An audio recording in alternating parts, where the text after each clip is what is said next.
What is going on, everyone? AEP over here at Run Pure Sports, bringing to you once again. We got the Strokes Game show. We got the crew, 4-man booth once again for this awesome event this week. I know all three of you are just as excited as I am to break down the Mexico Open. Snyder, let's start with you. Let's bring you in. How was last week? Did you win any big tournaments last week? It was a pretty good week. Did all right in DFS. The biggest win for me of the week was stroking old Mangone. Mangone was in chat telling me that I took Benny on versus Patrick. We're getting off to a rough start. Your biggest win of the week was stroking off Mangone. Did you really just say that? You gotta give him the business. What? We did a side bet. We did a side bet. Mangone told me Fitzpatrick stroking off Mangone. What? Keep going, Snyder. Keep going. Mangone told me last week that the Fitzpatrick team was the best team on the board, and I told him that was the absolute worst play on the board with the ownership and the odds. He gave me Benny on and SH Kim, who had better odds than the Fitzpatrick bros against them, and we just put one on him there. You got to let him know sometimes. And the best part is he was in our Discord chat, our group chat, telling me I was dead after the Fitzpatrick guys were like 5 holes in. So I was good. Got some giblets there in the matchups. It was a good week. Looking forward to this one, though. I had a big outright on Wyndham, though. That would have been very juicy. I think I had 50 or 100 on Wyndham to win the event. Finished a couple of shots back. They were tied going into Sunday. That would have been pretty tasty. So you owned Mangone, not I don't even know what I said. You said you stroked off Mangone. Now we're talking about juicy. Man, I think I meant to say shambles. Mangone was stroking off the Fitzpatrick. I don't know what I said though. We're gonna have to clip the tape or something. We're gonna have to clip the tape once we rewind. Gave him a stroke at least, not stroking off. Oh man, Locks, what's going on, my man? How was your week last week? Man, my week was going good. I was looking good going to the final round actually, and Em and Mitchell kind of let me down. I thought I was going to call them there. They kind of let me down on Sunday, but I still profited for the week. Nothing major, nothing to write home about. But we got another sweet event this week, so we can dial in the winners for everybody else, and then on to a couple of good events after this. So just looking forward to another week, and we'll dive in and pick some winners. Very good. Then we got Drew Matthews, Red Kachik. Who were you stroking off last week? I mean, you had some great calls on the 2-man event. Very nice to that. One of them was Wyndham Clark. How did they finish? I know they were up there, but they finished third.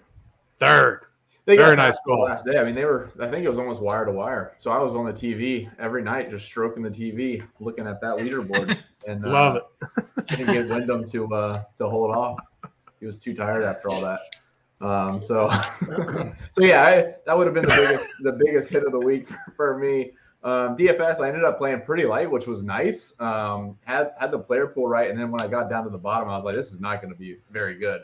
And glad, because I would not have had much Hardy or Riley, who ended up winning it. But overall, I think we pretty much pegged it. I mean, Xander and Cantley came through. I don't know.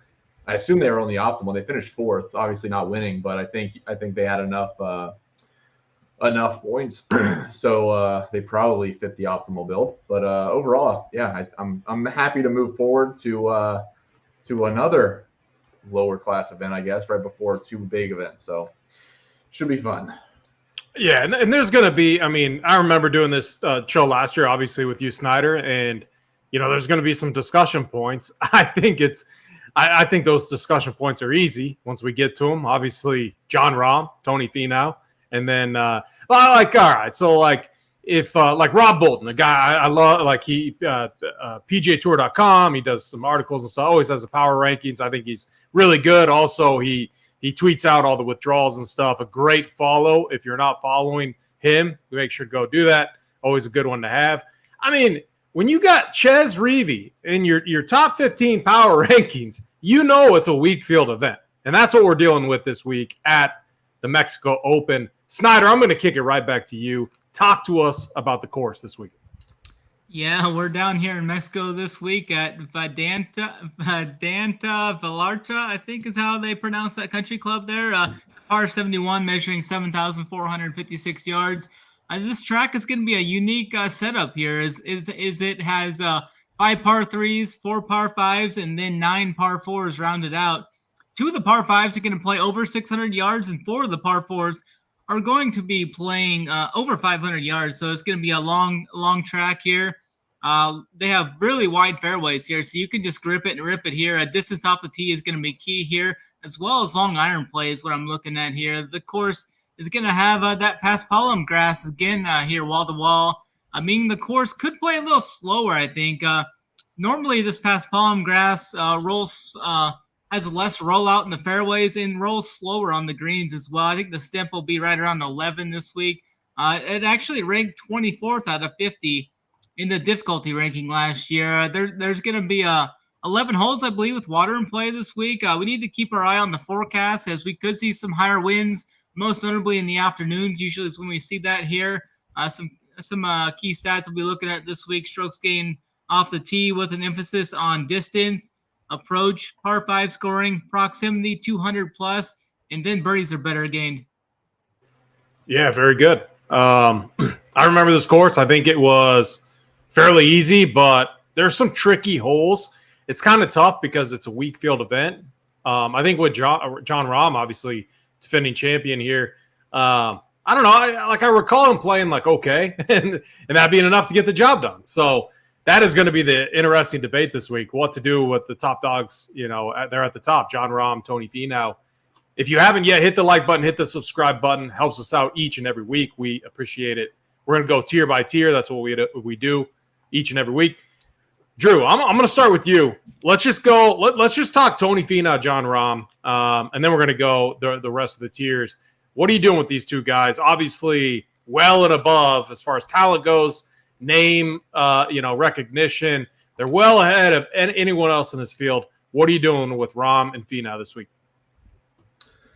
Yeah, I think, Finau's certainly in play at 10-7. 12K is pretty tough to get to for Rahm, but it's also Rahm. And I think he's at like 3-1 odds from what I was looking at earlier. I have to refresh this. But he's basically a lock to win. If there's ever been a lock since Tiger Woods, it would be this week for John Rahm. And like Snyder said, like Bombers, it's a bomber's paradise. It's just grip it and rip it. Green regulation is going to be through the roof, and it's just a matter of making, a decent number of birdies, namely on the par 5. So this is like a perfect golf course for Rahm. I don't know what his interest level is, and at 12K, it's really not that much of a stretch to get to. He was only 11-2 a couple weeks ago, so for this field at 12K, it's probably still considered a value. But I'm going to play both of them. I think Finau's still in pretty good form. He obviously played well here, especially the final round last year. I think both are in play. Obviously, Finau is probably better for optimal builds and cash builds, but Rahm is. You gotta kind of prioritize Rahm in this field for sure, because once we get into the 9Ks, it immediately drops off. So you kind of want the win equity with Rahm and/or Finau. Yeah, very good. Snyder, I'm going to go right over to you. Same question. Tony Finau, 10-7, 9-1. John Rahm, 12K, 4-1. And, I guess the difference is Rahm, 12K, and he's going to be, 45% owned? That's kind of maybe 50% owned. I don't know. Is there any debate at all to fading John Rahm this week? If John Rahm's not 70% owned, I think you have leverage here still. I think he's actually down to plus 250 on DraftKings right now for his odds. And relative to the odds, I think he could be priced at 15K, and I'd still try and jam him into this event. So definitely going to be on Rahm here. He's coming off that Masters win, won this event last year. He shot 64-64 to open up this event last year, and then kind of just coasted to the win on the weekend. He really wasn't trying as hard, I don't think, on the weekend, but he loves this event. It's kind of with his Spanish heritage there, kind of with that. I think he's going to come here and just open up another one. So I'm going to be locking in John Rahm on every team I play. I think I'm going to be off of Finau, though, just because I'd rather play Wyndham, I think, over Finau for 1,000 less. And I'm seeing Clark's going to be probably 10 to 15% lower owned. I think Finau is still going to come in at around 25, possibly 30% owned here in this event. So I'm going to just get off of Finau, play Rom. I mean, Wyndham's been playing better recently too. So I kind of just like pivoting that way for here. So I'm going to be on Rom, off Finau this week. Yeah, very good. Locks, what are you doing with this range? I mean, I recall last year, one thing we talked about is you either like lock in Jon Rahm, go all in, 100%, lock him in, or you completely fade him. I kind of like that mentality to have, especially this week when he has an elevated price tag, high ownership. What are you doing? Are you locking him in? Are you fading him? Can you just get in line with the field if you're multi-entering? What are you doing with these top two guys? I think, honestly, I'm personally leaning towards fading him in general this week. I might just do it. I don't really like this event, but it is what it is. So I might try to play a huge leverage spot here and just fully fade him. I'd rather play Finau at half the ownership, maybe even less than half. But I'm going to be more on Finau. I think I might X Rahm out, possibly. I know it's like the hardest thing ever for me to say, but I'm leaning that way just for this event for some reason. I like the leverage difference. Finau's just as good. He got second here last year. Obviously, he hasn't been performing as well, but he's still been in the top 35 in every event in the last 5 events. So I like him here. I'm going to take him. I'll take the discounted ownership there and ride with him. Yeah, very good. I do think like the debate is interesting. Like Drew said, after the 9K range, it drops off fast. I do think there are some fine plays in the 9K range, though. So for me, it's going to be, I'm going to see what these builds look like. Locking in Rahm, and obviously you want one other high quality guy, and then you're down in the 7K range. Most likely, that could be the path to win. But I'm going to see what these builds look like if you fade them, and then start with like a Davis Riley or Wyndham Clark. I think that's somewhat interesting. I have no idea what I'm going to do yet. I do know for me, it's I'm locking them in or I'm fading them. So, and I don't. I'm not going to play Davis Riley though. Or not? Yeah, he withdrew, right? Yeah. Thank you, Snyder. Appreciate it. Who else withdrew? I was literally just looking at that too. It was that team. The Riley, team. Okay. Yep. That sounds right. So yeah. Let me go just ahead, say, I think if you're building 3 lineups or less, Jon Rahm should be a priority. If you're going to max enter, you're already kind of going for a boom or bust mentality. I think that's the perfect recipe to fade Rahm in this situation. Otherwise, any type of single entry cash, something like that, Rahm, I would really have a tough time seeing these guys above 8K beating Rahm in any tournament, let alone this one, which is just like a bomb and make a couple birdies. So I think if you want to split it up, if you're going to MME, that's probably the perfect place to either, if you really want to be soft, you can match the field. But I think that's probably the spot to fade Rahm, because you're going to have enough combinations of that mid-range and probably punting off a couple 6Ks. But if you're going to build 3 entries or less, I think you got to play Rahm in this scenario. Otherwise, I don't know how you build balance and feel like you have enough win equity in this type of field. The other thing is, I guess, to consider, because we didn't have this last year, but we have an elevated event next week. Obviously, a lot more money involved and everything. Is there any chance a guy like these top guys, maybe not Finau, because Finau hasn't been that good. I don't think he's making cuts and stuff, but he's not finishing. He's not posting a lot of good finishes. So you got to think guys like that use this as kind of a tune-up. But you just I don't know. You wonder Jon Rahm, does he really want to come in and win? Then he's got to come back next year, defend his title at this event. Maybe he likes this event. I don't know. It's definitely an interesting debate, though. Let's keep this going. Jon Rahm did win back-to-back events already this year, and he had 4 wins in 6 events, ending 2022 to 2023 as well. So he could just rattle off a couple wins in a row, as we've seen. Yeah, no, I mean, it all comes down to motivation, focus, and just if he's motivated and if he wants to win here, he will. I just think he's underpriced. He's underpriced if you're building single entry or 3 max teams. As soon as you get down to the low 9s, you're at 35-1. He's at 3-1. And again, I guess the motivation can always be debatable, but mathematically, if you're going to build for an optimal build, Rahm has got to be. It's got to be. Do you guys know off the top of your head what the highest price golfer is we've seen at an event like 12K, in DFS? 12K. Okay. Yeah, think the olden days, Spieth was like 15.5, but they also had 5K golfers. So I don't know in the modern time. I guess 12K, like Snyder said. Yeah, it would be interesting if they did that. I do think they should go under 6K. I think it would make some of these events easier. Let's keep this going, though. Let's get down to the 9K range. Drew, I'm going to go back to you. 9K range, a couple guys you're on, and one fade. Yeah, I think I'm going to go right back to Nikolai Højgaard. I saw a tweet last week, so we talked about him in the pairing with Olesen last week, and obviously didn't work out well, but I guess he had the biggest split of any two team members of gaining like 9 strokes tee to green, and his Olesen lost 5 strokes tee to green, something like that. Don't quote me on the numbers, but it was definitely a big disparity. So I think Højgaard, again, one of the longest guys on the DP World Tour, on the longest guys in the world. I think this is another opportunity for him to claim some type of PGA Tour status. So at 9,500, I like that play quite a bit. I'll probably fade Maverick McNeely. He doesn't seem to be the same McNeely we've been playing. Now I'll leave it there, I guess, for everybody else. But I think Højgaard is one of the best plays on the slate at 9,500. Yeah, very good. Snyder, let's go right over to you. Drew is not on your boy, Mav McNeely. What are you doing with this range? You playing Mav? You playing Windham, Gary Woodland? What are you doing with the 9K guys? Yeah, I think I'm only going to play 2 guys out of this range. I'm going to lock Rahm, so I'm not going to have too much flexibility with these 9K guys. So I'm going to be on Windham. I mean, he's playing some of the best golf of his career now. I mean, the ball striking's elite. He can nuke it off the tee, too. The wedge game has been pretty good, as well as the long iron play there as well. He ranks inside the top 15 in par 5 scoring as well over the last 100 rounds. So I really like Windham here. He's counting that team event. He's got 3 finishes inside the top 6 in his last 4 events.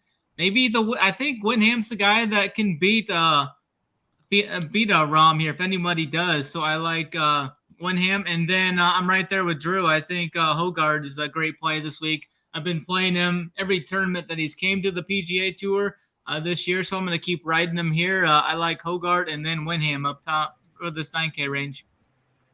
It does seem like ownership in this 9K range should be somewhat low. It's not like if you're playing Rahm, you can't play. Because everybody's going to play Rahm or they're going to play Finau. So like a Gary Woodland, a Windham. I mean, Woodland played good, like really good at the Masters. I was really impressed with his play there. Locks, 9K range. What are you doing with these guys? Yeah, I agree with the Mav McNeely fade. Looking at other guys in this range, I mean, I'm playing 4 guys personally, probably from this range. I'd say my favorite 2 are Wyndham Clark and Højgaard as well. I do love those 2 guys. I think Patrick Rodgers is a good play. I'm seeing him around probably 15%, but he's in the top 25 in every category, every metric in this event. I think he has potential here because one of his biggest things is his driver, and that sets up well for this course if you're hitting the driver well. So I do like him here. Benny On is another guy I'm on. So I'd say those 4 guys in this range for me. Everybody else I'll be crossing off. This is where it gets tough for me because it's like we got Rahm 12K and then Benny On just not even 2K less than him. Like it feels disgusting to click Benny On. I will say with Benny On, our guy, obviously usually a 7K, low 7K guy. The driver looks like he's increased some of his driving distance. That's something I definitely like here. He's always been a ball striker. The putting is something he struggled with. Looks like he's been okay putting the ball. So really interesting. For me, this range really depends on what I do with Jon Rahm, and I think that's going to be the case for a lot of people. If I fade Rahm, I do think I start with Wyndham Clark or Gary Woodland. I got to see what it gets me, though. Can I get a couple guys up here? Because one thing that we're going to have to talk about is how big is the drop-off between, say, the 8K, maybe 9K, and, down to the 7K range. As far as, like, quality golfers go, I don't know if that drop-off is going to be that significant. The true drop-off here is after Rahm, after Finau, then it just drops way down. And Wyndham Clark, he's been playing really good. Højgaard and Gary Woodland. So that's where it's going to be interesting. And we're going to have to find some gems down here to make those Rahm builds work. But I'm confident we're going to be able to do so with the crew that we have here. let's keep it going. 8K range, Drew. I'm going to go right back to you. What are you doing? Who do you like in this 8K range? Yeah, so I think this is a good spot to kind of to fade some of the chalk. So I assume people are going to get similar builds as they go down in this range. So the guys that I want to go to is just like literal bombers. So I think I'm going to go to Alex Smalley at 8,400. I like him quite a bit. So the guys that I think I'm going to fade is like Ben Martin. So Ben Martin's one of the shortest guys on tour. He's played well at Punta Cana and Corrales and all these events, and I assume he's going to get some ownership. He was pretty popular last week, if I'm not mistaken. But I really like Smalley. I think Higo is super interesting at 8,300. We saw him win at Congaree in South Carolina 2 years ago. And again, it's a similar track. It's just like long, hit a lot of drivers and hit a lot of greens and try to make some putts. So those are the two guys that I really like in this range. I think a lot are in play. So I'm curious what the other guys are looking to make stands on or fade. But like I'm definitely going to fade guys like Putnam and Martin that kind of just they dink it around. And I just don't think you can take advantage of this golf course. Not only is it long, you're going to have a lot of longer second shots, which then creates them a longer club into those shots. So like if Rahm has 210 into a hole, he already hit a 340 off the tee, he's going to hit 5-iron in. Well, Ben Martin is going to have 240 and now he's hitting 3-wood. So I'm going to fade all these short guys. But I really do like Smalley, and Higo I really like Higo this week. I think Higo has in an outright situation is a really good play. Yeah, I like the Higo call. I know his game dropped like way off the map. It's still not that good, but he's been making cuts, which you like to see. And he's isn't he a 3-time winner? Not on the PGA Tour, but I think he has 2 wins on the European Tour, right? Yeah, he did. Yeah, and he routed them off pretty hot. So he's been making some cuts, so I'm not too concerned with it. But yeah, he definitely fell off after his win. But so did Tom Kim, and everyone's jumping back on board. So I think this is just a good course setup for Higo. So one guy you talked about last week, our boy MJ Daffy. Is there anything? What are you doing with him this week? I think he's right down there, Stone 8K. Yeah, it's really tough on this golf course. So the greens and regulation rate is so high. Like the driving distance is high, green and regulation rate is high, but the birdie or better number is almost exactly the same. So like I think putting is somewhat negated. I think he's in play this week. He's definitely a bomber, but it's a bit confusing when you see like I think Rahm hit 75% of greens, which is like 12% higher than the tour average, and he still was like 1 or 2% higher than the tour average in birdies. So I think Daffy's fine at 8K. Again, I would rather. I think there's a pretty big drop off to Daffy versus like a Smalley and Higo. Just off of what I'm looking. I think the talent's there. All right, very good. Snyder, going right over to you. 8K range. Who do you like in this range? Yeah, I think I'm going to be off of Ben Martin this week as well. I've been playing him quite a bit, pretty much every event leading up to this. But I think I'm going to be off of him at that price tag. I was playing him a lot when he was in the 7Ks, but I think I'm going to get off of him there. I do like MJ Daffy some here. I think he's a bomber here. He's averaging 303 off the tee over his last 36 rounds, so he can bomb it off the tee. He's had 4 straight events inside the top 30, including last week's event. And the putter's actually even starting to heat up for him when you look at his kind of that rolling model in the last five rounds or 5 events or so. He's actually starting to putt the ball a little better. So I think I like him at 8K. I'm going to be playing him. I do like Jaeger some too. I think he's a solid option down here in this range. He's been making cuts at a high clip. And he's another guy that's been bombing it off the tee lately. 303.5 is his average distance off the tee over the last 36 rounds. So I like some Jaeger there. And I'm always in for some Smalley there. I mean, he's missed the last couple cuts, but he's shown upside at times and did have a really good finish here last year. So I think I'll get to some Smalley. I'll probably be fading Wooks. I think he could be the guy that gets some ownership as they just kind of look at the game logs and see he finished second here last year. Yeah, very good. Locks. Let's go right back to you. 8K range. Who do you like down in this range? Yeah, 8K range for me isn't very many guys. This is a range I'm kind of going to be Xing out most of it just personally. A couple guys I do like down here are Jaeger. I think he fits this course pretty well. He played well here last year. Missed a cut in his last event, but before that was actually hitting the ball pretty well. So I don't mind a little bit of him down here. I'm not going to get onto the Smalley and the Wu ownership or the Griot. I'll probably be fading those three. I just don't like them here. The other guy I do like who actually looked good in the team event is Bo Hostler. I wouldn't mind playing a little bit of him down here. And then I do like the Higo call, so I'll be on him with Redachik as well. Yeah, very good. I do like the call that you had, Drew, just kind of avoiding when we get down to this 8K, 7K range, kind of the difference maker there being guys that can hit it far. And so that, for me, just like you, is going to eliminate, Andrew Putnam, Ben Martin, those kind of guys that just don't carry it a long ways off the tee. Matt Wallace, a win at the Corrales, Punta Cana, obviously, followed it up. Okay, finished at the Valero, then missed cut at the RBC. He grades up pretty good for me, making a lot of birdies right now. He's someone I could play.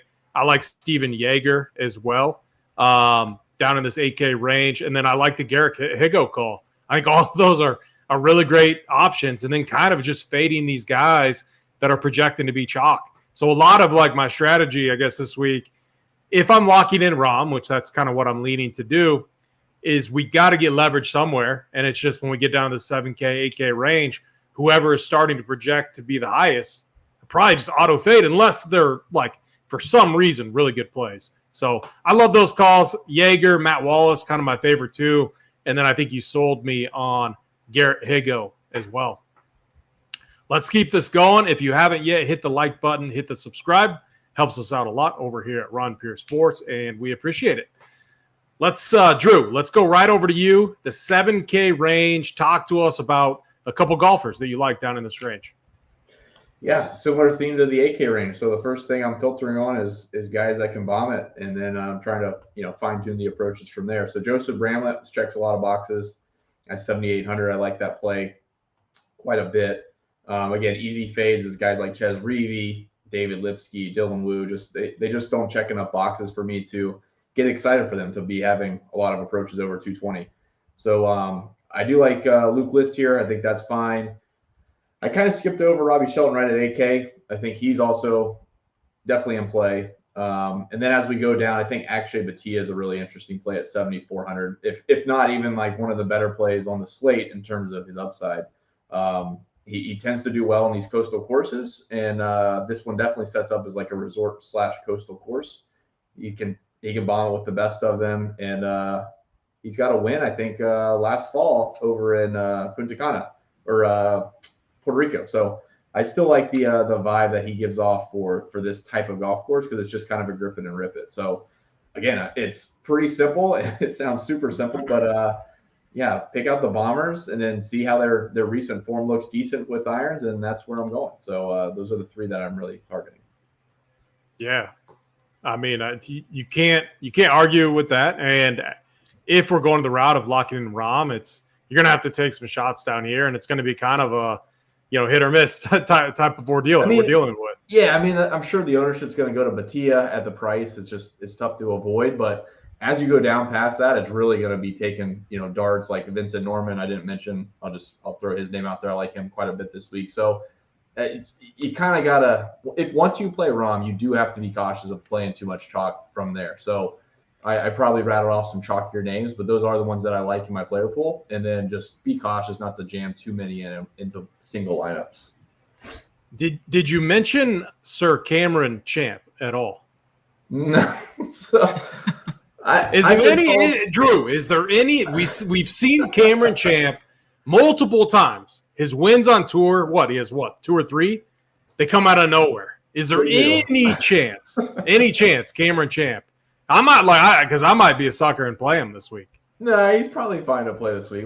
I've been told for the last month that hot take. This was someone that told me it's a hot take coming up that Cameron Champ will make a cut. That's how hot it was. That he would make a cut. So yes, so I have not been on Cameron Champ, but of all the courses, this would be the one where you could see him doing well. He played well here last year, but he's not been good. It's just like I said, I didn't want to recommend him because he's been completely terrible.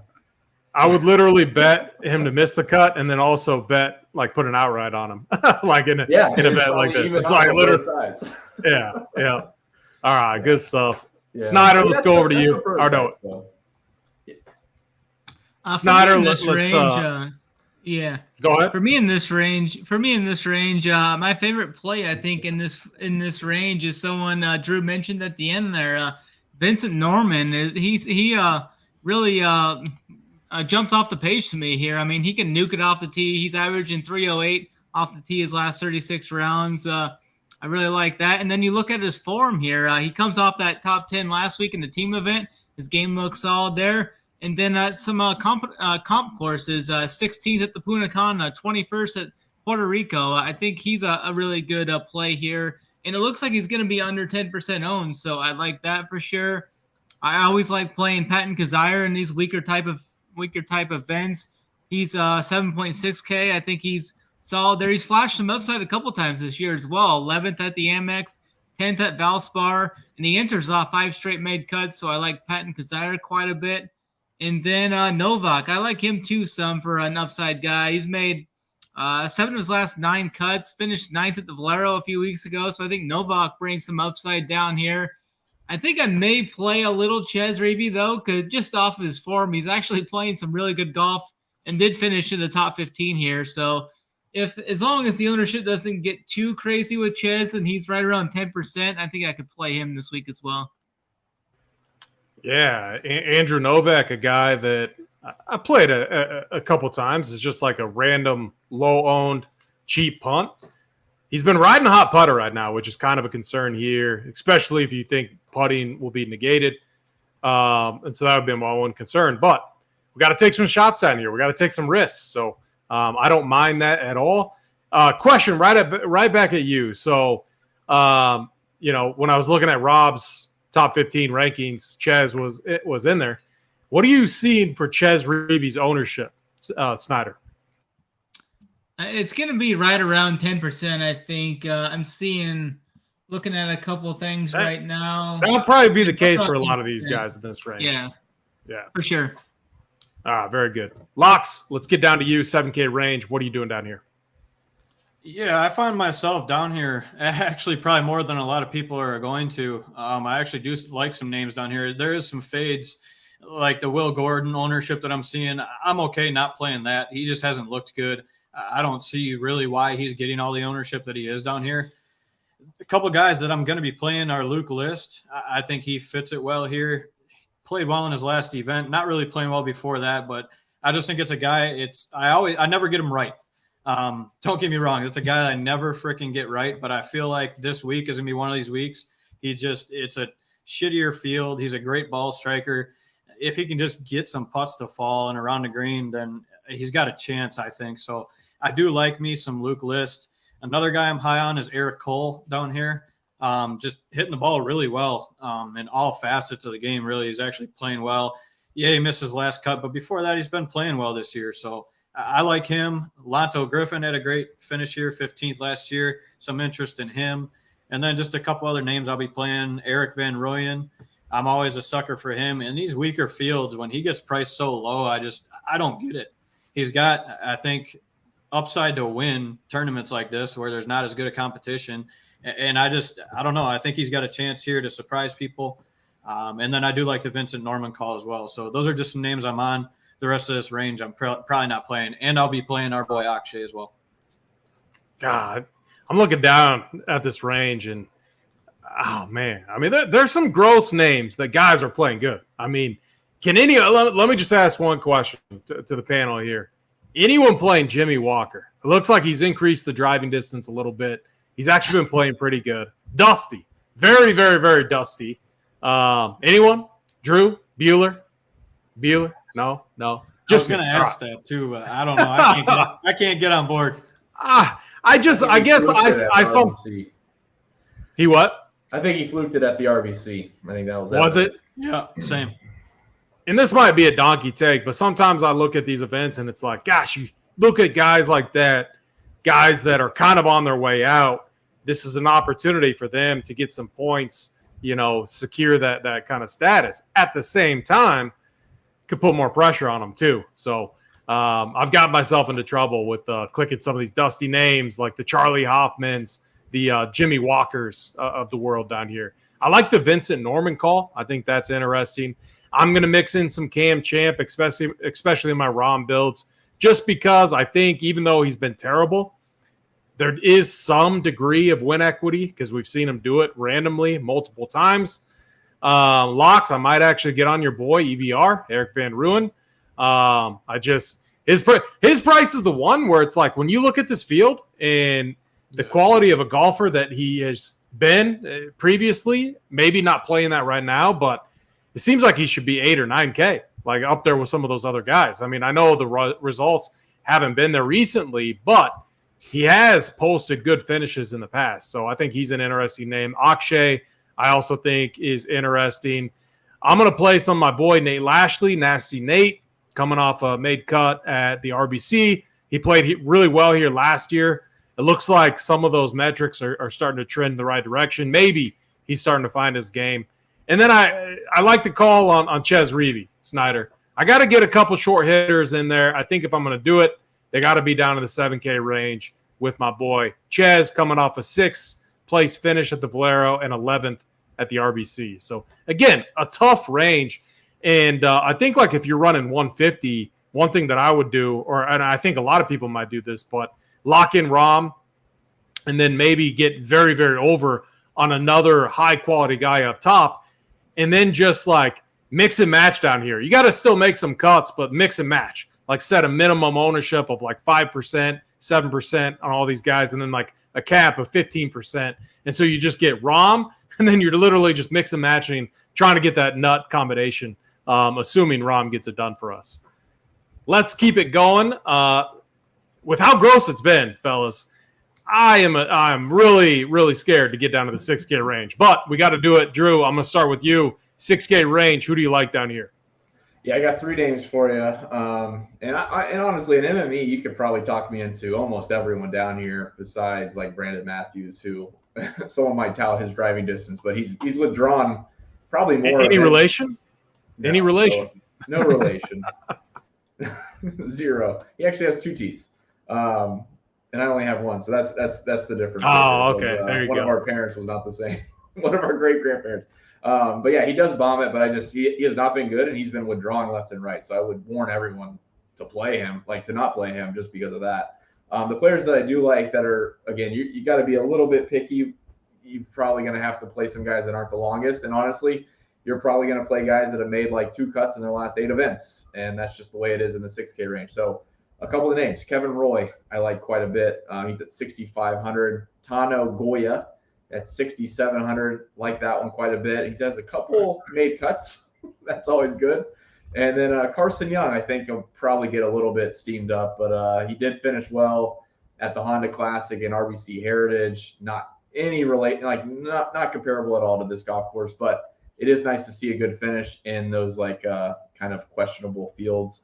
And then the only other guy that I was going to mention is Cody Gribble. I think Cody Gribble is really interesting this week. He's at 6,700. He is 300 to 1. He finished T7 at Valspar. He had made cut at the Pebble Beach Pro-Am and the Honda Classic. So few and far between. But again, you are going to be, if you're looking at recent form, to see a made cut here would be pretty nice in the 6K range. So those are the guys that I really like. And I'll start there with, honestly, Kevin Roy and then Tano Goya is my top 2 there. Yeah, I like it. Good stuff. Snyder, let's go right over to you. 6K range. What are you doing down here? Yeah, there's a few guys I'm looking at down here. I just started looking into this guy pre-show. Locks or someone hit on him. This Alejandro Tosti guy. He comes off the Korn Ferry Tour, so I dove into his Korn Ferry stats there. He's actually been playing very, very well over on the Korn Ferry. And this is kind of almost near Korn Ferry strength once you get past the 8K event. So I think he's a guy he's been making a ton of birdies over there. There was, I think, four of his last 5 events, he's made 20-plus birdies in those Korn Ferry events. He's bombing it off the tee, 315 off the tee. So I think he's interesting down here. He'll be like 1% owned. I like Martin Traynor down here too. He's put together a couple of solid outings there. He finished 22nd at the Punta Cana. And then last week at that team event, they finished inside the top 10. So I think he's a interesting guy here. And he actually finished 11th here last year. So I like him under here. Garnett's a guy I like to play in some of these weaker type field events. He's got some good upside. Soon you'll know is what Kurt calls him. I think he's interesting down here, under 7K as well. Let's see, 1 or 2% owned. Yeah, he's all right. He doesn't bomb it. I mean, he's 296 off the tee. I think he's fine for upside though. He finished 8th at the Punta Cana and 33rd here last year. So, no, that wasn't him. That was somebody else. But I think he's made his last 3 cuts, it looks like. So I like some no down here in this 6K range. But yeah, just those guys mainly. Sprinkle in a couple others possibly. God, is that guy last name really Toasty? If so, I gotta just play him because that's You a gotta sweet play him, last baby. name. You gotta lock him, I think. All right, Locks, 6K range. Finish us out strong, sir. Yeah, I'll start with my guy Toasty. That was me pre-show asking me about him, Snyder. So I'm definitely going to be Toasty, stroking some Toasty, baby, if we're talking about it. So, so I like him down here. I do like the Carson Young call from Drew. It's just a guy he's every other tournament. He'll miss a cut, and then he'll place in the top 40. So this is his time to shine. He'll be in the top 35 here this week. So I'll be on some Carson Young. Just a couple names else down here. Otherwise, I don't have much interest. Ryan Gerard, Ben Taylor, 2 of the guys up in the higher end of this range that I will be playing for sure. Ben Taylor, he's let me down a few times, was playing good at the start of the year, but I'll get back to him at 6,800 in a weaker field. And then just looking down here, I do like the Goya call. I'll be playing a little bit of Goya, and I'll probably be fading like Baddeley, Grayson Sigg. Grayson Sigg's a little higher, but just some of these higher owned guys are the guys I stay off of in the 6K range. Will you guys be playing Grayson Murray down here? No, I will not. What about Brent Grant? Any of you guys have an opinion on him? Looks like he's a beast off the tee. Yeah, I don't mind that call. What worries me is his around the green and putting. Yeah, he bombs it. Yeah, he bombs it. He just hasn't shown a polished game in any tournament. But again, they've been a lot of elevated events up till now, so it's kind of hard to tell off of this field. So yeah, I do like the call on GPPs for sure. Yeah, I mean, and look, we're mixing and matching. It's like it comes down to lock and Rom. You're gonna need some of these guys. I don't mind the Martin Trainer call. I like that. Toasty, I think that he's interesting as well. Brent Grant. I mean, Colin Taryn. I don't know. He's been so bad. Oh man, I don't even know if I can get to him. But it's all about mixing and matching. Like I think it really comes down to what your strategy. And if I can find like 2 guys to lock in, this could be an event where I play more guys. Usually I like to get my pool right around 34 to 38 golfers. This could be an event where I just lock in Rom, and then I find someone else to probably lock in that I feel really good about. And then I could make the case to play like 45, 50 golfers, just kind of open it up, trying to find that right combination, depending on what you're going to do. This range is gross, though, really gross down here. Be very careful, picking and choosing your guys down here. Is anyone setting any type of rule, like limiting how many 6K guys are going to be in their lineup this week? Drew, do you have any rules like that? Not yet. I'm not opposed to it, but I haven't set any rules in the optimizer yet. So it would probably be a max of 2 just to see if it would work with Rom, and I would already trim my player pool, so I wouldn't just be running it blind. So it'd be maybe a max of 1, maybe a max of 2. All right, very good. Let's get on to the winners. Let's go with one winner, just like last week. One winner whose name is John Rahm. Whose name is not John Rahm. Drew, let's start with you.